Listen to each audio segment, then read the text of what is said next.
Hello and welcome back to another YouTube video. Today I'm doing a Goredrinker tier list for patch 13.17. So if you enjoy the content, like and subscribe, and let's get into it. To begin with, there are a couple of things happening in this patch. There are going to be a couple of bruiser items which are being buffed in the forms of Stridebreaker, Goredrinker, and Spirit Shojin.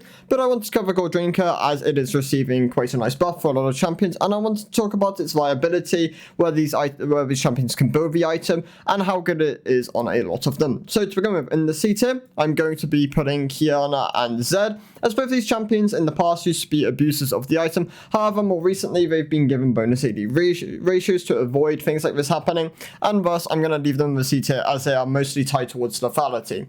Nocturne is the other champion in the C tier. He just has issues with the fact that he needs Stridebreaker to really make use of his kit, securing his E, making sure people stay on Q, securing utility during his ultimate, and in cases where you're not going to be using this, lethality is usually the other option of where you're going with Nocturne, where you can one-shot and then redo the same thing, or just continue to out DPS people and use your power there. Into the B tier, you're going to be having things like Darius and Urgot. Urgot struggles to use this item as he is a ranged champion. He has better options in the form of Radiant Virtue and Jacksha if you're going more tanky, and Youmu's if you're going more lethality heavy. Darius, on the other hand, really values his chase with things like Stridebreaker and the movement speed of Triforce, and the split push potential the item also provides. You're not really going to be going Goredrinker as you do value the movement speed to such a degree that the health increase and the overall whip from Goredrinker's active does not make up for this loss. Moving on, Jace is also going to be in the B tier. The champion really values lethality quite highly as it makes use of both his melee and his ranged form. His poke is really valuable towards most of the team comps he's within, which is why you tend to go the lethality route. He also got a bonus AD ratio put on his R transform, so he gains resistances based on the amount of AD you have. Also, once again, promoting lethality builds. You can go Goredrinker if you're mostly focused on melee, and there's a lot of melee champs. However, I would also still just recommend going lethality, as you tend to just need the raw DPS more than you need the survivability, as that isn't the key reason you're picking Jace. Kled has a lot of bonus AD ratios, mainly to try and avoid what happened in the past with the things like Sunfire's Titanic Kled, which used to be really strong. Nowadays, you tend to see things like Ravenous, Into Eclipse, and Stridebreaker. Goredrinker, I don't see really competing with these options. However, it is still a situational item, as he can make use of the heal and get value through that. Aatrox is also going to be in the B tier. They are adjusting him next patch to try and promote building of these bruiser items. However, it's mostly going to be Stridebreaker. And even then, you're still probably going to go lethality options. Stridebreaker Aatrox is still kind of sleeper at the moment. It has less than a 0.5 pick rate. However, it is really, really powerful. It helps with his chase. It has good damage. And it has a nice amount of tankiness to go along with the item. All really valuable towards Aatrox, so don't sleep on it. Try Stridebreaker with the burst next patch. However, Goredrinker, if you can get consistently a 4-5 man whip out of it, then it can have value there. Kha'Zix is also in the B tier. If you're going Bruiser Kha'Zix, then this is probably the option you're going to choose. You don't really have much else choice there. However, for the most part, you are going to play lethality Kha'Zix.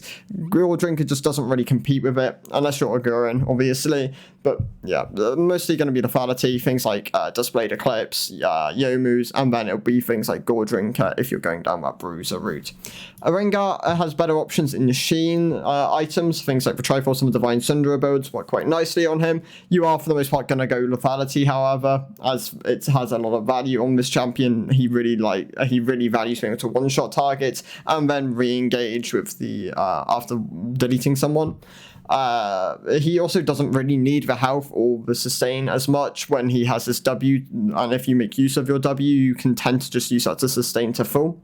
Xin Zhao really values other bruiser items such as Triforce and Stridebreaker over Goredrinker. It used to be an option on him, however these days you tend to go more lethality focused as he's mostly targeted towards bonus AD.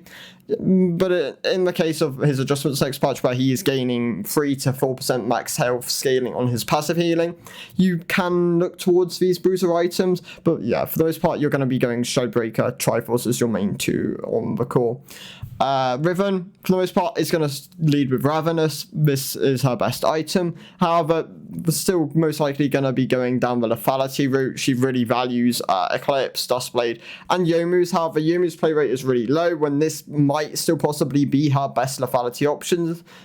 People seem to have just forgotten about it when it used to be really strong when lethality was when Youmuu's was first converted to being a mythic item. So don't sleep on it. It's still really strong. If you're going a Bruiser path, then there's a high chance you're going Stridebreaker still. But Goredrinker does compete with it on Riven as she values both items for the healing and the chase. Kayn is most likely going to be going Goredrinker in red form. However, Duskblade was competing with it for a while. It is now probably going to be back to being his best red item. However, with the nerfs next patch, it will still lose a bit of win rate most likely. Don't sleep on Kayn. The champ's still really strong. However, it does make this item kind of a competing option with Duskblade. Fiora really values Sheen items as a first and Stridebreaker. She also really values Ravenous Hydra, where you're probably going things like Ravenous into Stride or Ravenous into Tri as her main two. Divine Cinder in general is just a weak item at the moment, so Goredrinker probably follows up as a third option as a mythic, but for the most part, Triforce and Stride are definitely going to be the way you're going. Same goes for Olaf, really values Ravenous. Stride and Tri are also really good options on him. He struggles with Jack-Show. I would not recommend going this item, however, it is still relatively popular on him, especially if you want the large amount of durability which it gives. But yeah, for the most part, Stridebreaker, Tri, with the buffs to Stride, it most likely comes out as being his best item. Aurelia is also in the A tier. She values a mythic third or second, where after you've got your Bork or Wit's End, or Bork and Wit's End completion usually. However, things like Tri and Stride also do compete with Goredrinker. A lot of Aurelia still go Jack-Show, especially if they want the durability. However, I'd still just recommend trying out Tri and Stride. Goredrinker has a possibility to fit in as a option, but you're still most likely going to be going down the other route. Goredrinker is traditionally Graves' best bruiser option. However, more recently, Triforce has definitely been competing for that spot. With Goredrinker's buffs this patch, I definitely think this item will start seeing more play rate and definitely be the primary bruiser option on Graves.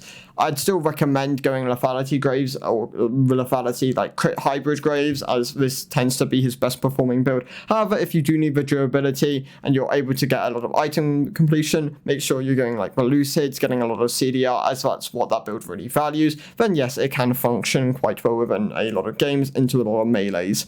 Pantheon usually takes this item as his second most popular on top lane Pantheon. Jungle Pantheon doesn't really see much play rate at the moment, and mid Pantheon tends to see lethality items as his core. Goredrinker being buffed will definitely help it be more competitive.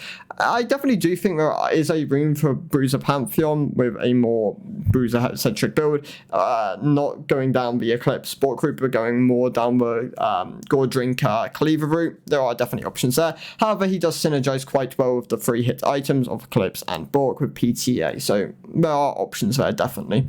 Alawi does benefit from Sheen items, Triforce, and Iceborne, really good options on her. However, being buffed, Goredrinker does become more competitive as an option, so there is definitely room where this item will get built on her. Wouldn't sleep on it, as she can function quite well with it when she really values having a lot of melees around her, and being able to utilize her ult and Goredrinker at the same time can be really valuable. Set is also going to be in the A tier. He is really kind of tied to Stridebreaker. However, with Goredrinker being buffed alongside it, there is a high chance that Goredrinker becomes more favorable. I wouldn't recommend going Bork first, as it does tend to be outperformed by Stridebreaker by quite a large amount, but it does work as a second option, Stridebreaker and Goredrinker both being quite competitive on him in the games where he needs them. Lee Sin tends to be more favoured towards lethality at the moment, with his Q having a really strong bonus AD ratio on it. However, with Goredrinker being buffed, can make a more bruiser playstyle, a more bruiser heavy playstyle of Lee Sin be a bit more viable. However, you're still most likely going to go lethality, as it's his best kind of like core at the moment, even with bruiser options kind of being close as competitive options. Renekton usually goes Goredrinker as his primary mythic at the moment. However, I would definitely not sleep on Stridebreaker. The Stridebreaker still does outperform it. With the buffs next patch to both, I would still recommend going Stridebreaker. However, Goredrinker Renekton definitely has a lot more durability within it and can be utilized with things like Shojin also being buffed and can be quite a competitive top laner. He is really good at the moment. I'd definitely recommend picking Renekton up if you do play top lane, as he is quite powerful. Last two champions, Talon really benefits from the Bruiser build. His Bruiser build is actually really strong at the moment, and most people tend to just go for lethality. Definitely try it when you're going things like Goredrinker, Cleaver. You can go things like Chevalders, more AD heavy items, things like your Moors, your Death Stance, your GAs, or if you're just going things like Spirit Shojin, then Talon is really good at the moment. This champ has a lot of power in both builds, so you can kind of pick which one you want to go. He is one of the game's best Goredrinker users, so yeah, definitely really strong there. Wouldn't sleep on it. Definitely give it a try. And Jarvan. I mean, this champ is the most common Goredrinker builder. However, he can go things like lethality. Goredrinker is traditionally going to be his best in slot. However, Stridebreaker is definitely something I wouldn't recommend sleep on it. I almost exclusively play Stridebreaker J4. It has a lot of power in the being able to just stick to people. The utility is what you really value on this champion, so that also benefits there. Definitely give both a try. You might find that you enjoy Stridebreaker more, or you might enjoy Goredrinker more. Both are very viable builds, and those are the kind of that is where you really want to be going on this champion. Shojin also being buffed probably makes Jarvan the best jungler in the game. So definitely Renekton, Jarvan, Talon, three really strong champions at the moment. Make sure you abuse them as you can, as I reckon that Jarvan and Renekton are probably going to get nerfed soon. So yeah, definitely consider it. But yeah, that is going to be my Goredrinker tier list. I will probably make a Stridebreaker and a Spirit Shojin one at some point. This took a lot of takes because I kept losing my voice. Yeah, thank you guys for watching. I'll see you next one. Goodbye.